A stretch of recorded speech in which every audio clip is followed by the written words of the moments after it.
A paz do Senhor, meus amados. Meu nome é Fernando Felipim e hoje eu quero trazer uma mensagem para vocês com o seguinte tema. Eu tenho filtrado todo o conhecimento que eu tenho adquirido, mas antes da gente entrar na mensagem propriamente dita, eu já quero pedir sua ajuda. Quero pedir que você se inscreva nesse canal, que você comente, que você ative o sininho de notificações que fica bem aqui embaixo. Assim, você incentiva o YouTube a mandar essa mensagem para mais vidas. E todas as vezes que eu lançar um vídeo novo, você vai receber uma notificação aí no seu aplicativo. Amém? Vamos ao vídeo. Eu quero ler com vocês aqui uma passagem que se encontra no livro de Colossenses, capítulo de número 2 e o verso de número 8. E ele vai dizer assim: tende cuidado para que ninguém vos faça presa sua, por meio de filosofias e vãs sutilezas, segundo a tradição dos homens, segundo os rudimentos do mundo, e não segundo a Cristo. E quando eu meditava sobre tudo isso, Deus ele me falava sobre o esvaziamento de mim mesmo e a conversão para um servo ideal. E o que seria esse esvaziamento de mim mesmo? O esvaziamento de mim mesmo seria uma primícia para que eu venha a me converter verdadeiramente aos caminhos de Deus. Isso porque, quando eu falo de me esvaziar de mim mesmo, eu digo que eu vou deixar para trás tudo aquilo que eu era quando eu era do mundo. Então, eu vou lá e me converto a Deus. Eu mando a velha criatura para fora. Se eu era um alcoólatra, eu devo deixar o álcool, eu devo me esvaziar do álcool. Se eu era promíscuo, eu devo me esvaziar da promiscuidade. Se eu era adúltero, incorreto, se eu era violento, se eu era, enfim, qualquer tipo de característica que Deus ele abomina, eu devo jogá-la para fora, me esvaziando de tudo aquilo que eu era, para que eu possa me tornar um servo ideal. Só que quando eu meditava em tudo isso, Deus ele me mostrava que muitas das vezes as pessoas acham que simplesmente me esvaziar de mim mesmo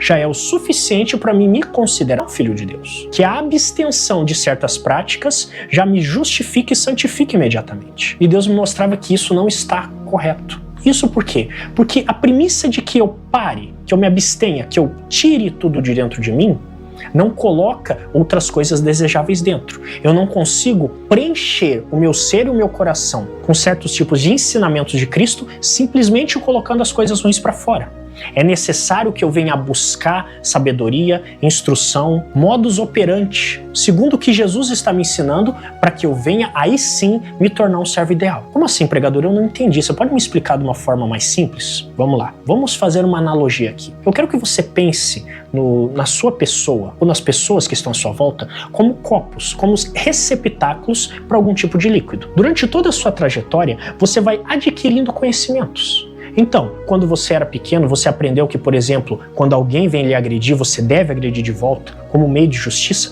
você coloca a justiça, a retaliação dentro desse copo. Ele vai fazer parte de você. Ele vai definir como que você lida com tudo que é tipo de situação adversa que você recebe. Quando você é ensinado que, ao ser traído, você deve trair também. Ao ser enganado, você deve retaliar, você deve punir. Quando te fazem sentir dor, você deve fazer as pessoas pagarem e sentirem dor também. Você vai colocando todo esse tipo de sentimento dentro desse copo.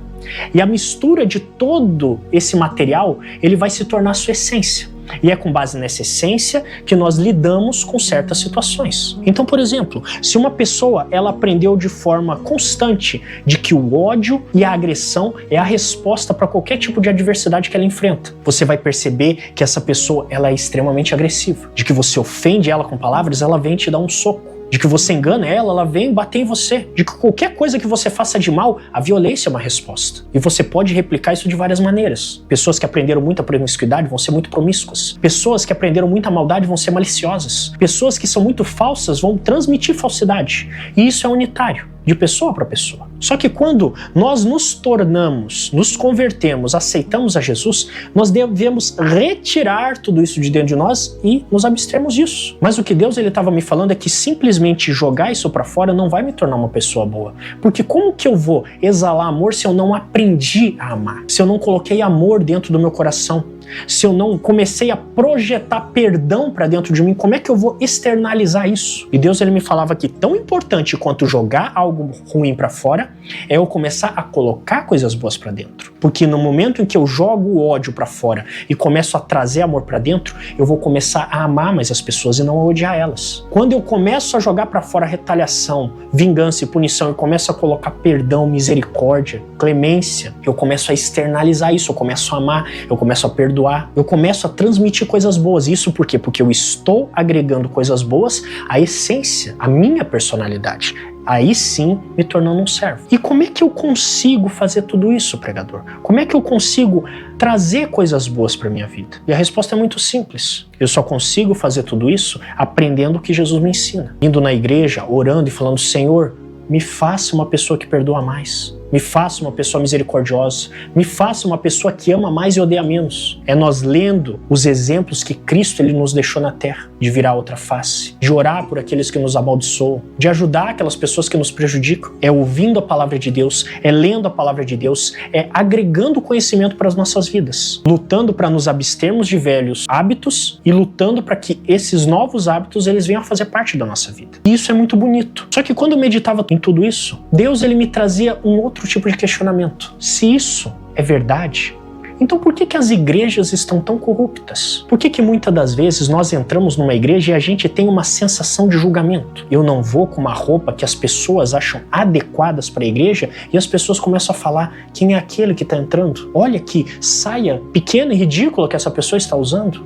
Olha aquela roupa totalmente colada no corpo. Olha, aquela pessoa ali fez isso, aquela pessoa fez aquilo. Por que nós percebemos tudo isso quando Jesus ele manda a gente não fazer acepção de pessoas? Quando Jesus manda a gente amar? Quando Jesus manda a gente perdoar? Quando Jesus diz que a igreja, que ele mesmo, ele veio para os doentes, não para os sãos? Por que apesar da igreja, da casa de Deus, ser um templo onde eu deveria adquirir materiais de excelência, muitas das vezes é um local que eu começo a colher corrupção? E eu te falo, meu irmão, é porque muitas das vezes as pessoas não têm filtrado aquilo que elas estão aprendendo. Como assim, pregador? Veja, eu vou voltar ao exemplo do copo aqui. Quando eu digo que as pessoas não estão filtrando aquilo que elas estão aprendendo, eu digo que não há uma seletividade nos líquidos, no material que essa pessoa está colocando dentro do copo. Então, uma vez que ela colocou amor, carinho e perdão dentro desse copo, se ela não começar a repelir o ódio, o julgamento, o apontamento, se essa pessoa não impedir esse tipo de material entrar dentro do copo, ele vai se misturar a todo esse material excelente que Deus está buscando colocar dentro de nós, nos tornando assim pessoas deturpadas, pessoas que fazem as coisas com certa malícia. Então, por exemplo, novamente, se Deus ele coloca muito amor dentro desse recipiente e eu permito que o julgamento entre, o meu amor ele vai ser um amor julgador. Eu vou olhar e vou falar: olha, aquela mulher tem uma saia muito curta, é por isso que vai pro inferno. Olha, aquela mulher ali, ela apanha do marido, mas é porque a roupa dela é totalmente inadequada. Olha, aquele homem ali, ele não consegue emprego porque ele usa brincos, ele usa tatuagens. Enfim, eu começo a deturpar aquilo que Jesus ele está me ensinando. Isso tudo por quê? Porque nós não usamos o filtro mais importante que Deus ele nos deu para a nossa vida, que é a Bíblia. Como assim, pregador? Veja, Deus ele começava a me mostrar quantas das vezes nós, indo para a igreja, a gente começa a absorver certos ensinamentos que eles são nocivos para a nossa vida de cristão. Como certas coisas que são perpetuadas na igreja, eles não são ensinamentos de Cristo, eles são dogmas, eles são culturas, eles são coisas que humanos trouxeram para dentro da igreja de forma a complementar aquilo que Jesus está ensinando. Deus ele começava a me mostrar como que as pessoas deixam entrar certas coisas que não deveriam entrar. Eu não consigo entender, pregador. Você pode me dar um exemplo? Claro, eu vou te dar um exemplo aqui. Certa feita, eu fui num ministério em que o líder espiritual ali, ele tinha uma visão de que as pessoas são promíscuas, sempre que tem oportunidade. Então o que essa pessoa fez? Essa pessoa pegou e separou irmãos e irmãs por sexo, cada um de um lado. Mulheres numa banda da igreja, homens numa outra banda da igreja. E ele separava famílias, irmãos, casais, ele separava pessoas indiscriminadamente, simplesmente pelo fato dele achar que as pessoas são promíscuas. E apesar da atitude dele parecer muito nobre, porque ele estava simplesmente tentando livrar as pessoas ali da promiscuidade, onde é que entra o livre-arbítrio disso tudo? Onde é que Jesus ele estava nos ensinando a fazer esse tipo de acepção? E eu posso aqui te afirmar que Jesus jamais fez isso. Jesus jamais falou uma coisa dessas. Muito pelo contrário, Jesus sempre incentivou as famílias a ficarem unidas, as pessoas se apoiarem umas às outras. Ah, pregador, mas aí você foi muito extremo, isso foi um fato isolado, a maioria das igrejas não é assim. Tudo bem. Eu vou te dar um exemplo agora então muito comum. Imagina até que você já tenha ouvido isso, quando nós falamos sobre sexo. Quantas das vezes você já ouviu ou já foi ensinado que sexo é algo pecaminoso, é algo incoerente, é algo errado, é algo que Deus abomina em sua essência? Quantas das vezes nós fomos ensinados que isso é uma coisa errada, que isso não deve ser feito? E umas pessoas até vão mais longe, que a única exceção para uma pessoa coabitar com a outra é no momento de procriação. É quando elas decidem ter um filho fazem um filho ali e depois nunca mais. Não deve ser feito. As pessoas tratam isso como um tabu. E por ser algo ali que soa bem, as pessoas acabam aceitando. Mas essas mesmas pessoas, muitas das vezes, elas são um pouco instruídas. Isso por quê? Veja bem, você acha que Deus ele teria criado a relação entre homem e uma mulher como forma de mandar o ser humano para o inferno? Claro que não. Deus ele criou esse tipo de relação física entre um homem e a sua mulher para ser um benefício dentro do casamento. Veja, eu não estou dizendo aqui que a relação física entre duas pessoas ela deve ser indiscriminada, que você pode ir numa festa e ter relações com quantas pessoas. Não, não é isso que eu estou te dizendo. Eu estou te dizendo que dentro dos preceitos bíblicos, dentro do casamento, dentro de uma relação entre um homem e uma mulher casado perante Deus, é totalmente permitido e não é um pecado você ter uma relação física com o seu companheiro ou com a sua companheira. Só que muitas pessoas, de forma ignorante, eu falo aqui por falta de conhecimento, elas não pensam dessa maneira. Elas aprenderam lá atrás que era pecado por causa de um dogma, por causa de uma cultura da igreja e perpetuaram esse tipo de conhecimento. Pessoas essa que eu creio que nunca leram aqui a Bíblia nas cartas de Paulo. E para que não haja confusão, eu quero ler aqui para você, onde Paulo vai falar no livro de 1 Coríntios, capítulo 7, e o verso de número 5. Não vos priveis um ao outro, senão por consentimento mútuo, por algum tempo, para vos aplicardes aos jejum e à oração. Paulo está ensinando aqui pra gente. O único momento em que o homem ele deve se apartar de sua mulher, devem se privar um do outro, é no momento de fazer algum tipo de oferta ao Senhor. Quando, como você está jejuando e orando, onde você se abstém de comida, onde você se abstém de suco, de qualquer tipo de coisa que vai trazer algum tipo de prazer para sua vida, como uma oferta ao Senhor, dizendo: Senhor, estou me abstendo de tudo isso que é bom mundanamente para fazer uma oferenda a Ti, para orar. E Paulo ainda vai mais longe. Ele diz assim: e depois ajuntai-vos outra vez, para que Satanás não vos tente pela vossa intemperança. Veja, Paulo aqui é muito específico pra gente. O relacionamento entre homem e uma mulher, ele é incentivado dentro do casamento. Isso por quê? Para que o inimigo ele não venha explorar uma brecha, para que o inimigo não venha utilizar isso de forma a aflorar na nossa mente pensamentos lascivos, desejos de fornicação, de adultério, de promiscuidade, para que você não tenha olhos para outros homens e outras mulheres, mas que você fique focado ali no seu companheiro e na sua companheira. Só que nesses dois exemplos aqui que eu te dei, eu posso afirmar com veemência que essas pessoas aqui, elas estão pouco instruídas na palavra de Deus. Porque veja, aonde que separar uma família vai fazer algum tipo de bem para a obra, vai fazer algum tipo de bem para um relacionamento? Onde é que privar uma pessoa do contato físico com a outra vai perpetuar um casamento de dar certo? Muitas das vezes essas pessoas estão sendo mais uma ferramenta do inimigo na vida de muitos cristãos. Isso por quê? Porque simplesmente eles não buscam na Bíblia um conhecimento verdadeiro, eles não buscam validar tudo que eles estão aprendendo de fora, confrontando com o conhecimento que Deus deixou para todos nós aqui. E muitas das vezes as pessoas fazem isso porque elas não entendem o valor de ler a Bíblia e de orar. Como assim, pregador? Veja, se eu pegar de forma bem prática e pragmática e perguntar para você, por que eu devo orar e ler a Bíblia? Por que alguém deve ler esse livro sagrado? Todo mundo sabe. Se você perguntar para um ateu, se você olhar e perguntar para uma pessoa ali que não acredita em Deus e falar: ei, você conhece quem é Jesus? Para um crente, para um cristão, eu tenho certeza que 99% das pessoas vai olhar e vai falar: sim, Jesus é o Filho de Deus, Jesus morreu pelos pecadores, Jesus isso. A pessoa conhece a trajetória, a pessoa tem o conhecimento de quem foi Jesus, o que ele fez, o tempo que viveu, aonde ele viveu, de onde ele veio, que ele vai voltar. As pessoas têm esse tipo de conhecimento. Então, se as pessoas têm esse tipo de conhecimento, por que eu tenho que ficar relendo isso o tempo todo? De forma pragmática. Não estou te incentivando a não ler a Bíblia. Estou simplesmente querendo exercitar o seu pensamento do porquê que eu devo fazer isso, se isso é um conhecimento que eu já tenho. E eu vou mais longe. Para que orar? A Bíblia fala que Deus, ele conhece, ele sonda corações e pensamentos.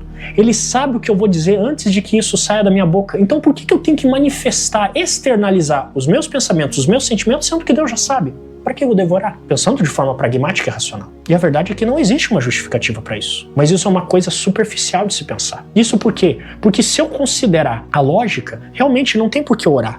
Mas o ato de orar é um ato em que eu estou me esvaziando de mim, em que eu estou tentando tirar do meu coração, colocar para fora e desabafar tudo aquilo que eu estou sentindo, tudo aquilo que eu estou sendo. Eu estou tentando reconhecer certos padrões errados e pecaminosos da minha vida para que eu venha me arrepender deles, para que eu venha refletir, para que eu venha tentar não fazer de novo. E para que eu tenho que ler essa Bíblia? Para que eu consiga absorver os detalhes da palavra de Deus. Porque uma coisa que muitas pessoas não entendem é que saber um resumo da Bíblia Sim, é fácil de saber, mas entender os pormenores de tudo que está escrito aqui é uma coisa totalmente diferente. Quando eu consigo entender os detalhes do que Deus está falando comigo através da mensagem, eu começo a contemplar um nível superior de sabedoria de Cristo. Eu não acredito em você, pregador. Você pode me dar um exemplo? Claro, eu vou te dar um exemplo aqui. Quando nós vamos, por exemplo, lá no livro de Gênesis, a gente vai ver a história de Abraão. A gente vai ver, por exemplo, que certa feita Abraão estava ali orando. Senhor, eu quero um filho. Abraão já era velho, a mulher dele não podia ter filhos, era estéril. E Deus tinha prometido uma criança para aquele casal. E Abraão,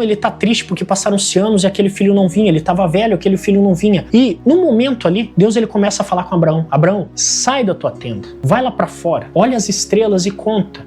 Se você puder contar as estrelas, você também vai saber o número da tua descendência. E vendo de forma superficial, a gente vê, olha, Deus queria mostrar que a descendência de Abraão seria grande. Mas quando a gente vai para a parte reflexiva, quando a gente lê e começa a tentar entender o que estava passando, por que Deus fez isso, a gente vai entender que o ato de Deus mandar Abraão para fora da tenda não foi uma coisa simples. Não foi simplesmente para Abraão contemplar um número grande. Foi para Abraão parar de ouvir aquelas pessoas que estavam em volta dele. Porque dentro da tenda tinha lá servos, amigos, tinha sua esposa. E eu imagino que todas aquelas pessoas ficavam falando, ei, calma, uma hora vai dar certo, Deus talvez atrasou. E aquela mulher dele lá falando, ai, Abraão, tô cansada de esperar. Era para Abraão parar de ouvir essas pessoas. Era para a visão de Abraão parar de ficar limitada ao que ele achava racional. É para ele olhar lá para o céu e ver a grandiosidade do que Deus criou e ver que o milagre que Abraão estava esperando era minúsculo frente ao que Deus já tinha feito. E que Deus iria sim realizar na vida dele. Só que a gente só consegue entender essa profundidade quando a gente lê e reflete na Bíblia o que está escrito. A gente começa a tentar entender o porquê que Deus está falando cada coisa. Eu vou te dar um outro exemplo ainda. Quando nós vamos lá para a parte em que Deus determina o nome do filho de Abraão. Sara está ali, recebeu a revelação de que vai ter um filho e ela começa a dar risada. Ela ri porque ela não acredita que ela ainda possa ter um filho. E então Deus fala assim para ela, olha, porque você riu, o nome do seu filho vai ser Isaac. Quando você lê isso de forma superficial, você vê, bom, foi Deus determinando simplesmente o nome de uma criança. Quando você se aprofunda um pouco mais, você descobre que o significado do nome Isaac significa risos. Então a mulher riu e Deus falou, o nome do seu filho vai ser risos. Você consegue encontrar uma motivação quando você pesquisa isso de forma histórica. Mas quando você lê, medita e começa a se aprofundar nesse conhecimento, você vê que, por exemplo, o nome Isaac é uma onomatopeia. O que é uma onomatopeia, pregador? Uma onomatopeia é a escrita de um som. Por exemplo, se você pegar o seu celular aí agora e querer mostrar para uma pessoa que você está dando risada, como é que você utiliza as letras do alfabeto para manifestar isso? Você coloca ha ha ha ha ha ha ha, ou coloca kkkkkkkkk. Isso é a escrita de um som, é uma onomatopeia. E você sabe como é que na língua de Abraão as pessoas riam? Era tsak, tsak, tsak, tsak, tsak. Então Deus olhou para ele e falou, o nome do seu filho vai ser tsak, o nome do seu filho vai ser gargalhada, o nome do seu filho vai ser riso. Isso não era simplesmente Deus querendo fazer uma ironia, era para que Sara olhasse todos os dias e contemplasse, olha, você riu daquilo que eu podia fazer, você duvidou da minha capacidade e agora todos os dias que você olhar, você vai ver e vai sorrir de alegria porque aquilo aconteceu e lembrar que você riu daquilo que Deus te prometeu. Mas isso são coisas que você só vai poder contemplar quando você busca in loco aqui a palavra de Deus, quando você lê de forma incessante, quando você busca de forma incansável, quando você faz reflexões. E por muitas das vezes as pessoas ignorarem a importância da gente ler incansavelmente aqui a palavra de Deus, é que as pessoas não entendem a importância que existe nos detalhes da Bíblia. E isso é um fator muito importante para que a gente venha aplicar um grande filtro. Isso por quê? Porque as pessoas têm uma mania constante de levar como verdade tudo aquilo que lhes é pregada. A gente vê as pessoas, por exemplo, com preguiça de ler a Bíblia e elas tomam como verdade tudo ali que é pregado para elas. Como assim, pregador? Veja, quem garante para você que Abraão realmente é um personagem bíblico? Que foi Deus mesmo que mandou colocar o nome de Isaac? Quem pode garantir para você? Quem garante para você que Adão realmente foi o primeiro ser humano que Deus criou? E que Jesus é o grande Salvador? Quem pode garantir se você não busca aqui na Sagrada Escritura? Quem pode garantir que eu estou te falando a verdade? E muitas das vezes, por as pessoas não prestarem atenção nisso, elas acabam ouvindo certos tipos de conhecimento que soam muito amigavelmente, mas que não existe nenhum embasamento bíblico para eles. Isso Isso por quê? Porque as pessoas estão mais preocupadas em aplicar dogmas e replicar conhecimento que elas ouviram sem buscar uma fonte da verdade. E fazendo tudo isso, elas começam novamente a preencher aquele copo, colocar material de forma equivocada dentro da sua personalidade, deturpando tudo aquilo que Deus ele quer que nós sejamos. Então nós vamos perceber que muitas das vezes nós entramos numa igreja, conhecemos ali um círculo de oração, um círculo de pregadores, enfim, um conjunto ali de pessoas que se dizem cristãos, mas que na hora do vamos ver, na hora de ver uma incoerência, eles agem de forma diversa do que aquilo que a Bíblia está nos ensinando. Como, por exemplo, olhar uma pessoa adúltera que traiu a mulher, que se relacionou com uma menina muito nova ou com um moço muito novo e que destruiu a família dele. Muitas das vezes você vai ver essas pessoas olharem essa pessoa de cabeça baixa, essa pessoa que errou de cabeça baixa, triste, aflita, sendo excluída pelo corpo da igreja porque ela errou. A pessoa tropeçou e não pode mais cantar. A pessoa errou e não pode mais pregar. Como se o erro dela invalidasse tudo que ela possa ensinar para a igreja de Cristo, referente à Bíblia. E nós vamos ver umas 5, 10 pessoas ali juntas falando: ei, aquele adulterou, vai pro inferno, tem que pagar mesmo, traiu uma boa mulher, fez ela sofrer e tal e tal. E nós não vemos essas mesmas pessoas olharem aqui na Bíblia e ver que Jesus, quando ele chegou naquela mulher que adulterou, Jesus olhou e falou assim: ei, filha, vá, não peques mais, se arrependa do seu erro que eu te perdoo. Muitas das vezes nós entramos na igreja ali e somos tentados a ser a 11ª pessoa a se juntar àquele grupo e falar assim: ei,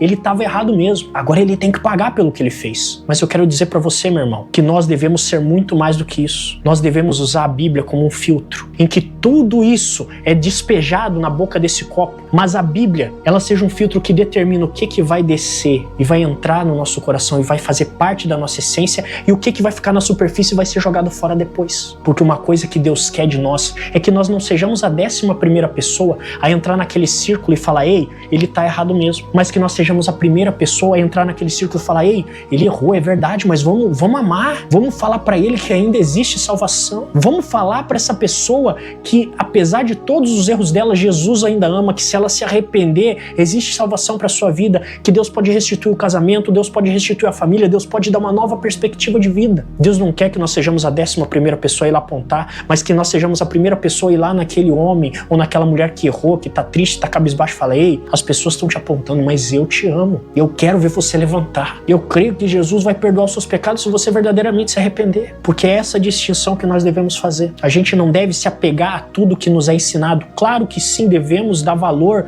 àquilo que nos é passado, mas nós devemos utilizar a Bíblia como uma primícia para todo tipo de conhecimento que nos é entregue. Se a pessoa fala para você: olha, utilizar roupas curtas na igreja é pecado, você tem que ter em mente: ei, na Bíblia não tem nada escrito isso. Jesus não mandou as pessoas utilizarem um certo tipo de roupa. Não é porque a predominância de crentes usa terno, gravata e calça social e sapato que isso é uma vestimenta, um uniforme. Não é. Não é porque a pessoa vai de bermuda para a igreja que isso é pecado. Não é porque a pessoa vai de regata para a igreja que isso é pecado. Não é porque a pessoa usa um chinelo que isso é pecado. Porque a Bíblia não está dizendo nada disso. A Bíblia está dizendo: venha como você está, para que melhore. A Bíblia não está condenando você pela vestimenta ou pelos modos que você opera. A Bíblia simplesmente está dizendo: ei, vem aqui, vem aprender, vem melhorar, vem ler a Bíblia. Só que isso é uma coisa que nós só vamos identificar quando nós utilizarmos a Bíblia como um filtro. Porque eu tenho certeza que se você chegar numa dessas pessoas que fala: ei, você tem que usar uma saia até o calcanhar, e falar: onde é que isso está escrito na Bíblia? As pessoas vão te escorraçar, vão ficar bravas porque elas não têm uma resposta para isso. Isso por quê? Porque são pessoas mal instruídas. São pessoas que, na sua ignorância, e eu digo ignorância aqui como falta de conhecimento acerca da palavra de Deus,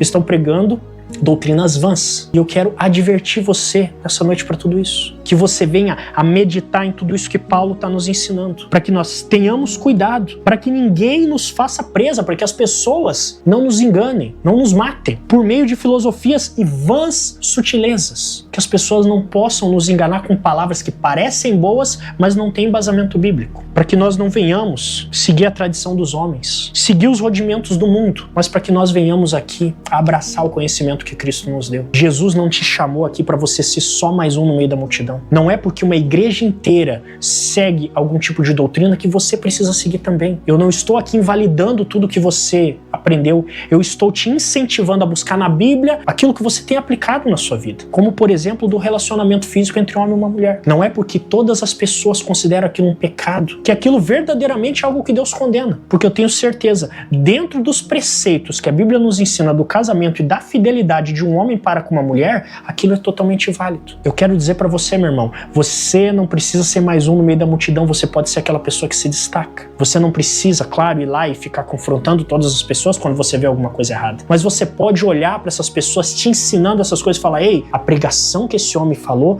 é maravilhosa, está pautada dentro da Bíblia, isso eu vou absorver. Mas aquilo que ela está me ensinando que não provém dos ensinamentos da Bíblia, aquilo eu vou deixar de lado. Que você possa verdadeiramente buscar, na essência, nos detalhes, aquilo que Cristo está te ensinando. Que você venha a filtrar todo tipo de conhecimento que você tem recebido, para que o seu interior, o seu âmago, o seu coração seja preenchido com uma matéria de excelência, por aquilo que Cristo quer e não por aquilo que as pessoas, o mundo, venham jogar em cima de você. Quero te incentivar, meu irmão. Dê valor, veja a importância de uma oração, da leitura da Sagrada Escritura, porque eu tenho certeza que quando você se empenhar nisso, você vai descobrir um mundo totalmente novo que Cristo está pronto para te ensinar. Porque eu creio que o nosso Deus é infinito, e um Deus infinito ele tem sabedoria infinita. Não importa quantas vezes eu leia esse livro, eu sempre consigo aprender algo novo com o Senhor, porque Ele é maravilhoso e infinito para ensinar coisas infinitas para minha pessoa.